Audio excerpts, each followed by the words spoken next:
So hello friends, welcome back to my YouTube channel. कैसे हो आप सब? उम्मीद करते हैं कि एकदम शानदार, जिंदाबाद, जबरदस्त हो गए। कैसी चल रही है आप लोगों की तैयारी? उम्मीद करता हूँ कि वो भी एकदम बेहतरीन तरीके से चल रही होगी।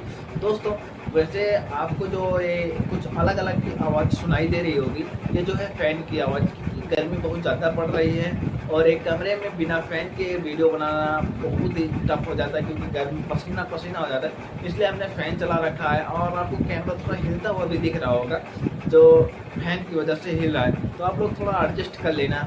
और हम लोग आज पढ़ेंगे। हमने पिछली वाली वीडियो में आपको क्या बताया था? पिछली वाली वीडियो में हमने संविधान के निर्माण बताया था, और आज हम पढ़ने के लिए क्या है लेके आए, आप लोग ने जैसे थंबनेल पर देखा है कि आज हम लोग क्या पढ़ेंगे। हम लोग पढ़ेंगे संविधान के स्रोत और अनुसूचियाँ। क्या पढ़ेंगे? संविधान के स्रोत और अनुसूचियाँ।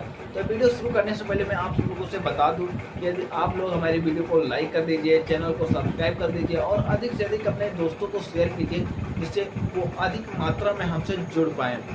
तो यहाँ पर हम देखते हैं कि हमने हेडिंग डाल रखा है संविधान के स्रोत एवं अनुसूचियाँ। अब हम बात करते हैं कि संविधान के स्रोत। संविधान के स्रोत क्या है?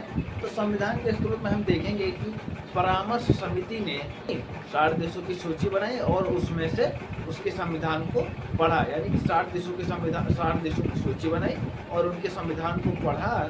उनके संविधान को पढ़ने के बाद वह इस निष्कर्ष पर पहुँचे कि उन्होंने 10 देशों को जो है सिलेक्ट किया, यानी 10 देशों को चुना।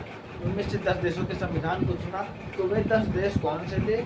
यहाँ पर हमने देखो लिख रखा है एकदम बेहतरीन तरीके से। लिखने तो मैं आपको पढ़ाते समय भी लिख सकता हूँ, लेकिन आपको उससे ज़्यादा समझ में नहीं आएगा, क्योंकि बाहर की भी आवाज़ आ रही है और माइक भी नहीं है। माइक हमने ऑर्डर कर दिया है, वो आने वाला है, तो हम आपको लिख के ही बता देंगे, जिससे आप लोगों को एकदम बेहतरीन तरीके से समझ में आए। यहाँ पर क्या है, हमने लिखा है संविधान के स्रोत।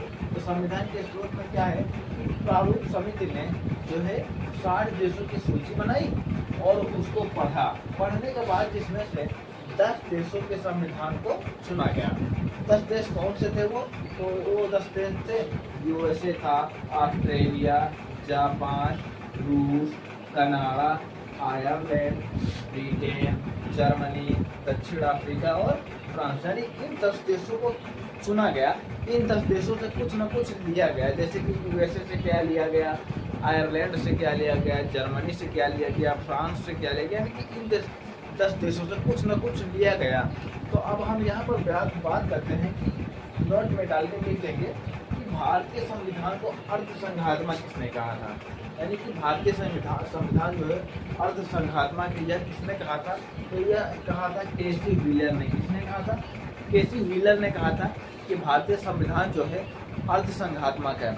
अब यहाँ पर बात करते हैं भारतीय संविधान का सबसे बड़ा स्रोत, कि भारतीय संविधान का सबसे बड़ा स्रोत क्या है।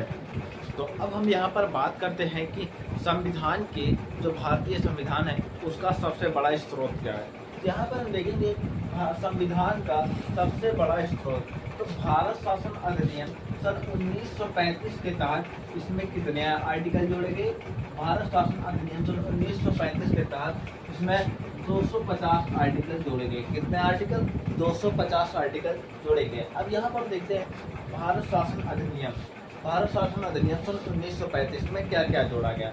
तो भारत शासन अधिनियम सन 1935 में सिविल सर्विस को जोड़ा गया। इसको सिविल सर्विस को, हालांकि सिविल सर्विस की जो स्थापना है वो सन 1926 ईस्वी में हो गई थी। 1926 ईस्वी में स्थापना हो गई थी।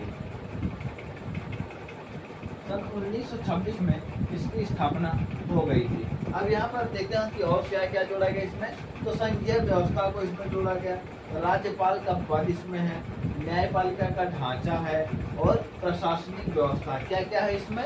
तो इसमें है संघीय व्यवस्था, राज्यपाल का पद, न्यायपालिका का ढांचा, प्रशासनिक व्यवस्था। ये सब भारत शासन अधिनियम सन 1935 में है। तो अब हम बात करते हैं कि हमने ब्रिटेन से क्या लिया, ऑस्ट्रेलिया से क्या लिया, अमेरिका से क्या क्या लिया। हमने जो 10 देशों की सूची